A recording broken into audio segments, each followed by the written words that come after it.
Scattered showers and thunderstorms around during the day today cooled off a few of us. Not enough, though. Still a few ongoing thunderstorms just around Diamond Head. Decent little thunderstorm with an outflow boundary. Have several little outflow boundaries from earlier thunderstorms. North of Franklinton had some around the Mandeville area, weakening at the moment. Metro area dry, but we've had these little outflow boundaries. It at least gives you a little cool breeze at times. Around Jean Lafitte, Des Allemands, a few thunderstorms, and down near the coast, especially right around the mouth of the river. So few cooling showers, but not enough. We hit 95 degrees for a high today, well above the average, but not a record. That's 99. No recorded rain at Kenner today. So relatively dry today, relatively dry during the day tomorrow, but that is going to start to change. 95 with plenty of sunshine out over the CBD. 105 is the current heat index. So at this point, it'd be nice to get a few more cooling showers, and we're going to get plenty of those coming up. 87 degrees is where we did have some thunderstorms around Slidell, and then in the upper 90s across much of the area.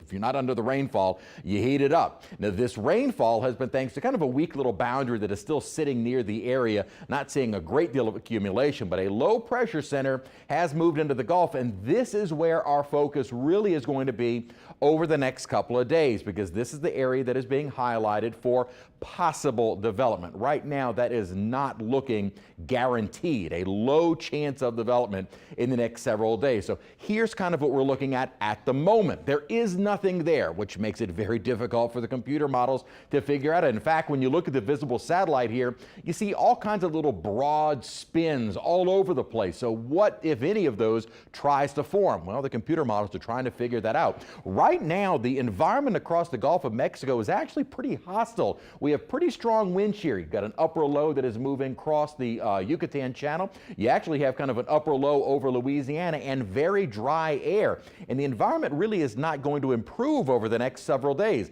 Again, something trying to form off the Louisiana or north central Gulf Coast is going to be plagued by this upper troughing, which would also help to probably drift this feature northward. Depending upon how fast that drifts northward, depends upon which model you look at, because the GFS and the Euro are not in great agreement. This is the GFS, saying kind of that broad rainfall, and we finally start to see some kind of organization in the next couple of days, with that little spin kind of moving right at Louisiana, then kind of meandering for a couple of days, keeping our rain chances on the higher side. But if we do start to see some organization with this feature, we'll likely see most of the rain off to the east. The Euro is similar, but it doesn't have anything developing through the rest of this week, and as we go into the weekend, we finally start to see something, but really more southwest of the Louisiana coast before it kind of cuts right across southeast Louisiana and begins moving toward Alabama, Florida, and then eventually northward by early next week. So the models not in good agreement.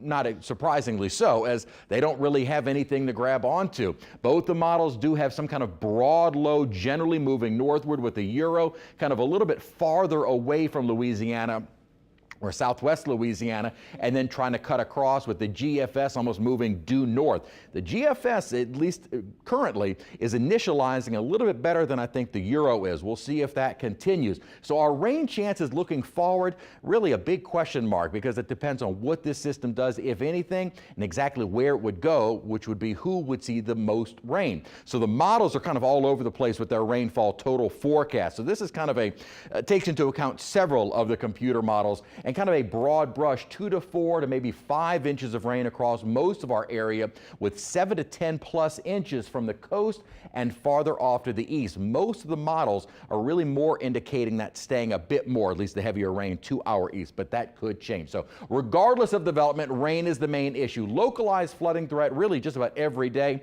The heaviest, though, at the moment may be a little bit more focused to the east of us. 7-day forecast, again, we'll keep those rain chances in through the weekend, heading into the weekend, maybe starting to finally dry out toward next week. Chris, thank you.